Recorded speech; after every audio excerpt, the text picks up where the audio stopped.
तमाम सारे गुर्जर मेड़ाओं को आज ये वीडियो देखना बहुत जरूरी है, जहां राजनीति से ऊपर सामाजिक समरसता को कैसे रखा जाता है उसे सीखने की जरूरत है। नमस्कार, संवाद पर आपका स्वागत है। मैं हूं चेतना शर्मा आपके साथ। राजस्थान की राजनीति में कुछ नाम ऐसे हैं जो केवल चुनावी आंकड़ों से नहीं बल्कि अपने व्यवहार, नेतृत्व शैली, सामाजिक संदेशों से याद किए जाते हैं। स्वर्गीय राजेश पायलट जी भी उन्हीं नेताओं में से एक थे। दौसा लोकसभा क्षेत्र में राजेश पायलट जी की राजनीतिक सफलता का बड़ा आधार कोटपुतली से लेकर बैराठ, आमेर, जमवारामगढ़ और बांदीकुई जैसी गुर्जर बाहुल्य विचारधारा सीटें रही हैं। राजनीतिक जानकारों का मानना है कि इन क्षेत्रों में उन्हें लगातार जन समर्थन मिलता रहा, जिससे उनकी जीत की राह को मजबूत बनाया। दूसरी ओर परिसीमन से पहले लालसोट क्षेत्र को मीणा बहुल सीट भी माना जाता था। चुनावी इतिहास पर अगर आप नजर डालेंगे तो राजेश पायलट जी को लालसोट से अपेक्षित समर्थन नहीं मिला था। एक चुनाव में वो लगभग 5000 वोटों के अंतर से जीत दर्ज करने में सफल रहे, लेकिन दूसरे चुनाव में उन्हें यहाँ चुनौतियों का सामना करना पड़ा। हालांकि अन्य क्षेत्रों से मिले भारी समर्थन ने इस कमी की भरपाई पूरी कर दी थी। राजनीतिक इतिहास में एक चुनाव ऐसा भी आया जब भारतीय जनता पार्टी ने किरोड़ी लाल मीणा को उम्मीदवार बनाया। उस चुनाव को लेकर आज भी स्थानीय स्तर पर बूथ कैप्चरिंग और चुनावी तनाव की चर्चाएं होती रहती हैं। लेकिन उस दौर में भी राजेश पायलट जी ने अपने समर्थकों को संयम बरतने के लिए कहा, सामाजिक सौहार्द बनाए रखने का संदेश दिया। इन नेताओं की तरह नहीं है जो अभी पाचना बांध में कह रहे हैं।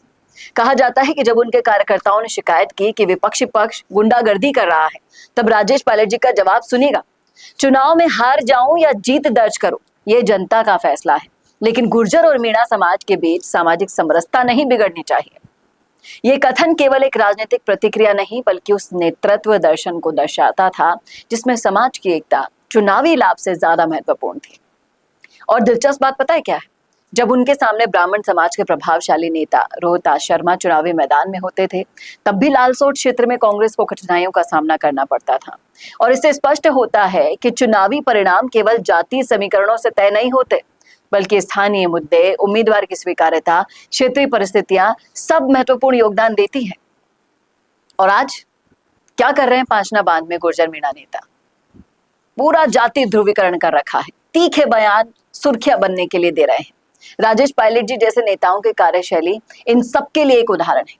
उन्होंने अपने समर्थक वर्ग को हमेशा मजबूत बनाए रखा, लेकिन कभी भी सामाजिक रिश्तों की राजनीतिक प्रतिस्पर्धा की भेंट नहीं चढ़ने दिया उन्होंने। यही कारण है कि उनके समर्थक आज भी उन्हें केवल एक गुर्जर नेता नहीं मानते, बल्कि भाईचारे, सादगी और सामाजिक संतुलन की राजनीति करने वाले जननेता के रूप में याद करते हैं।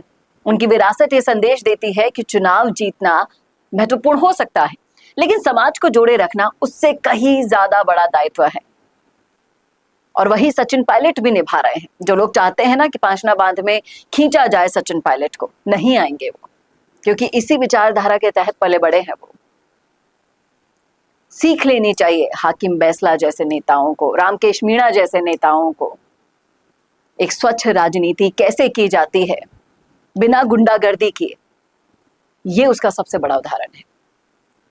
संवाद आपसे अपील करता है कि किसी भी भड़काऊ बयान के संपर्क में आकर आप अपने आप से रिश्ते ना बिगाड़ें और ऐसी कहानियों को, वीडियोस को शेयर कीजिए ताकि सौहार्द बना रहे, उस भाईचारे को जिसको आप सलाम करते हैं वो बना रहे। कैसा लगा वीडियो बताना ना भूलेगा। ऐसे वीडियोस के लिए देखते रहिए संवाद भारत के लिए। नमस्कार दोस्तों, अगर आप भी रियल एस्टेट में काम करते हैं तो हम आपके लिए लेकर आए हैं गुड न्यूज। आजकल के डिजिटल जमाने के अंदर आपकी प्रॉपर्टी का अच्छा वीडियो कंटेंट होना बहुत जरूरी है। तो हम यानी मिशी मीडिया सॉल्यूशंस आपको प्रोवाइड करवाते हैं एक हाई क्वालिटी कंटेंट वीडियो, जिसके अंदर हम प्रॉपर्टी से जुड़े हुए आसपास की प्राइम लोकेशन और उसकी कनेक्टिविटी को अच्छे से दिखाते हैं। कस्टमर आपकी वीडियो को सिर्फ देखे ही नहीं, आपको कांटेक्ट भी करे, जिससे कि आपकी डील क्लोज होने की पॉसिबिलिटीज बढ़ जाती है। तो कांटेक्ट करो आज ही स्क्रीन पर दिए गए नंबर्स पर।